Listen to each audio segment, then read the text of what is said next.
હજારો વર્ષ જૂની દ્વારકા આજે પણ સમુદ્રમાંથી મળી રહી છે અને આ પુરાવા વિજ્ઞાનને પણ હચમચાવી ગયા. ભગવાન શ્રીકૃષ્ણએ એક દિવ્ય નગરી બનાવી, દ્વારકા. સોના જેવી દિવાલો, વિશાળ દરવાજા અને સમુદ્રના કિનારે ઊભેલું અદ્ભુત શહેર. લોકો કહેતા, આ શહેર ક્યારેય નાશ પામશે નહીં, કારણ કે અહીં સ્વયં ભગવાન રહે છે. પરંતુ સમય બદલાયો. જ્યારે શ્રીકૃષ્ણે પૃથ્વીમાંથી વિદાય લીધી, એ પછી સમુદ્ર ધીમે ધીમે આગળ વધવા લાગ્યો. લોકો સમજ્યા નહીં, પણ થોડા જ દિવસોમાં આખી નગરી પાણીમાં સમાઈ ગઈ.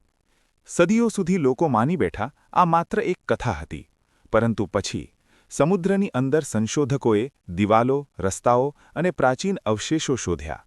એક સંપૂર્ણ શહેર પાણીની અંદર. આજે ગુજરાતના કિનારે દ્વારકા પાસે સમુદ્ર નીચે પડેલી છે ભગવાનની નગરી. કથા નહીં, ઇતિહાસ. આસ્થા માનો કે વિજ્ઞાન, દ્વારકા આજે પણ રહસ્ય છે.